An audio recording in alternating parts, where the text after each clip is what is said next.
you guys? Thanks so much for clicking on the video. My name is Leah and you're tapped into Continue or Not. It's been a hot minute since I've done one of these, but if this is your first time stopping by or clicking on this video, Continue or Not is a series I created where I read different stories or watch different TV shows, and I let you know whether you should continue, meaning go out and watch it, or not, throw it in the trash and find something better to do, watch or read. So on this episode, we're gonna do the Ichinose family deadly sins.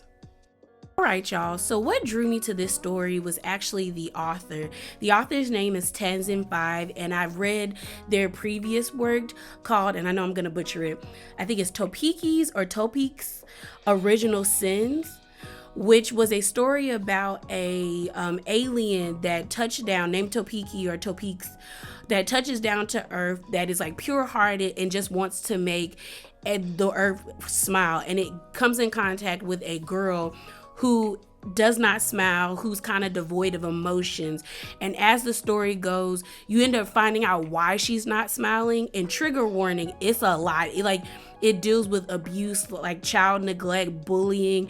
And what I would say is a plus for this author and the art style that they use, it's very signature. The same with like One Piece. You kind of know when you see a One Piece character, like it's from Oda.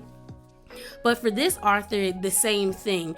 Like, it's very cutesy, but they use it, the author uses it to their advantage when they're talking about serious like topics and wanted to depict the severity of a situation, because you have these sweet looking characters and then bam, it hits you and it gets very dark and very ominous. And I enjoyed reading that manga from week to week, so I wanted to give this second story of the authors a chance. So again, the name of the series is the Inosuke's Family Deadly Sins, and pretty much how the story starts off is we have our main protagonist, Tabashi, wakes up in a hospital bed. He's the one with the bandages around his head, and he's like looking around, but he's surrounded by his family, and they're all like, Tabashi, like, do you know who we are? And he's like, no, I don't. I really don't. And they're like, crap, we don't know who you are, as well as we don't know who we are too. So the story begins to progress, and we basically found out that the family got into an accident and none of them know who they are. They pretty much have amnesia to a certain point where they know that they're family, but they don't know like what kind of relationship they had with each other. So they leave the hospital and they go back to their house, and the house is in complete and utter disarray. It is filthy, it is disgusting.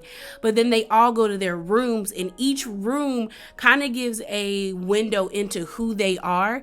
And like the title said, deadly sins. So as you read the story, you start to see like one person signifies wrath, or another person signifies pride and lust and gluttony and things of that nature.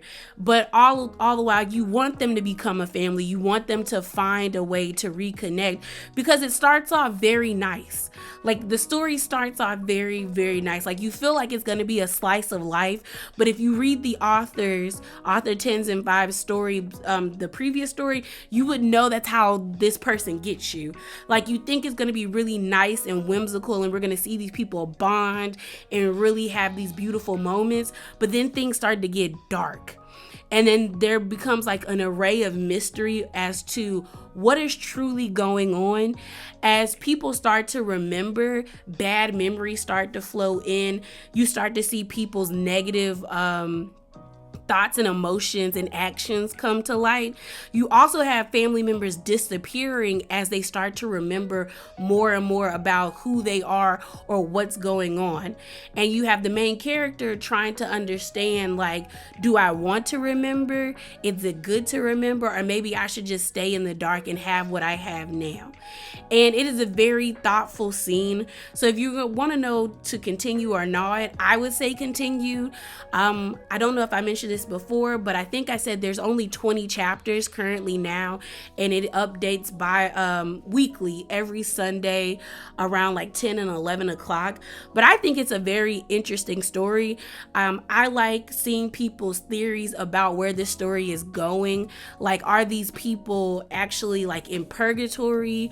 Or like, if they start to remember, do they drift off? Like, there's this mystery of a lot of people feeling like these people have already transitioned, and when they remember, they go. Some people are like, no, this is the real world. Like, once they remember everything, they're gonna be like a better family. Other people think it's more sinister, like somebody caused the accident, is playing some like sick game with them. But all in all, I think it's a very like thoughtful story, and as someone who does not really like mystery stories, I just want to know what's going on. Just tell me what's going on. Like, just expose everything to me. This story has actually really kept me invested, and it's one of the stories I look forward to reading when my app updates on my manga app to read this story. So I definitely think you should check it out, continue it, or put it on your anime list. But yeah, y'all, that is it. That is all. Remember to be bravely authentic, and hop down in them comments below. Deuces.